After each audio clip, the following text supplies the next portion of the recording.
Hi, everyone. So we're going to do a little Scotch comparison here. I know we're sticking with Scotch. We'll be back to bourbon soon, but I think this may be a very interesting comparison, and it does tie into the world of bourbon.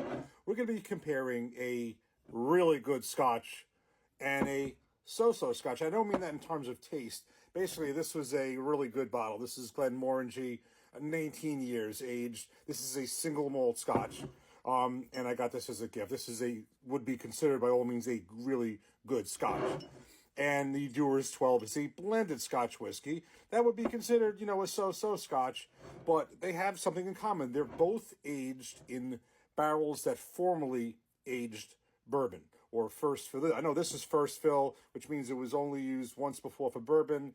I'm going to assume this is first fill too, and that it hasn't, but I don't know that for sure. I'm not sure if it's been used twice before, but I do know that the last for both of these was aged. These barrels used to age this was previously aging bourbon. So that's going to impart some notes.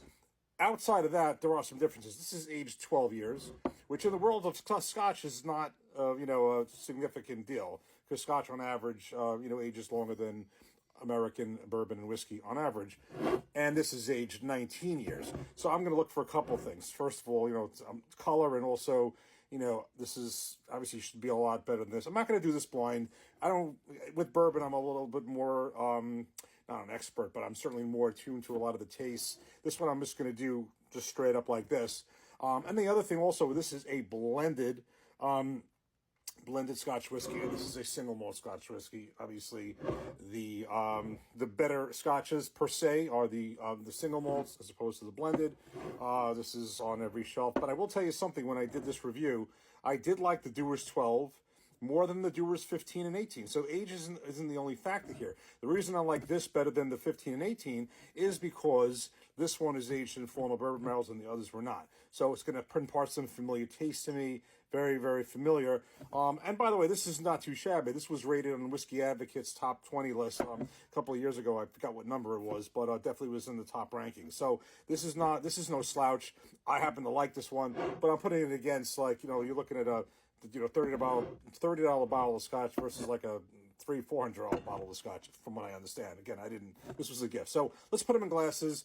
Let's look at the color, taste, and let's compare. And what I'm really looking for, aside from everything else, is the significance or the influence of the bourbon barrels that were, barrels that were aging that aged bourbon barrels previously. Let's get it poured up. Okay, so we got them pouring glasses out. Well, first of all, the cork contest is no contest. This is a really, substantial. Listen to this. That is a cork pop. This is a solid cork. This really is. So, it's not a bad cork either, but it's solid. So that cork contest, the Glenmorangie, very solid. Let's look at the color. This is the Glenmorangie. This is the Dewar's 12. Look kind of similar. I'm going to, let me just take a quick look. I'm going to look in the light. I'll be right back. I just put them on the light to make sure. They're pretty even. If anything, believe it or not, I think the Dewar's may be a drop darker than the Glenmorangie. But other than that, and that I think has something to do with the barrels, possibly. But other than that, they're fairly similar. But let's just go to the Dewar's. Start with the Dewar's blended Scotch whiskey, and then the Glenmorangie single malt. Give each a nose. There's certainly more aroma that's coming out of the glass on the Glenmorangie, but let's do Dewar's 12. Cheers.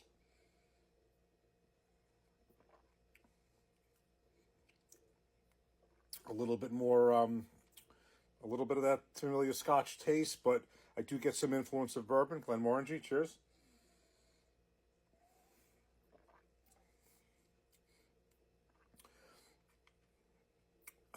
This is the Glenmorangie is a kind of a little bit more of a creamy, buttery, velvety type of a taste.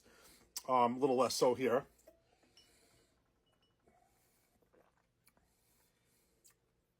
But I am getting some familiar, nothing heavy. It's in the background, but you do get some familiar vanilla, caramel, but light. This is definitely there's definitely that Scotch taste up front.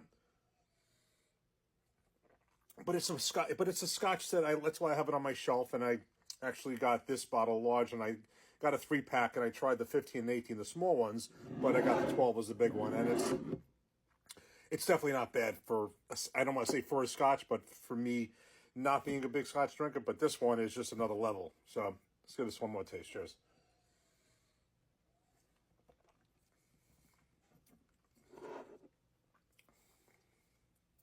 Do this one more time.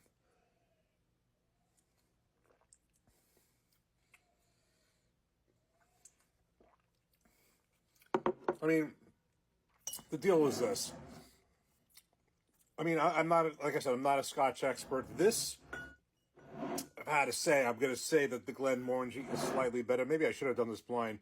I don't want to have any biases here, but the difference to me, and again, my palate for Scotch is not as educated as it is for bourbon. And I was hesitant to do this blind. Maybe I should have, but the difference, I think the Glenmorangie is better. But I don't think that this is bad at all, and I'm not going to say that one is blowing one out.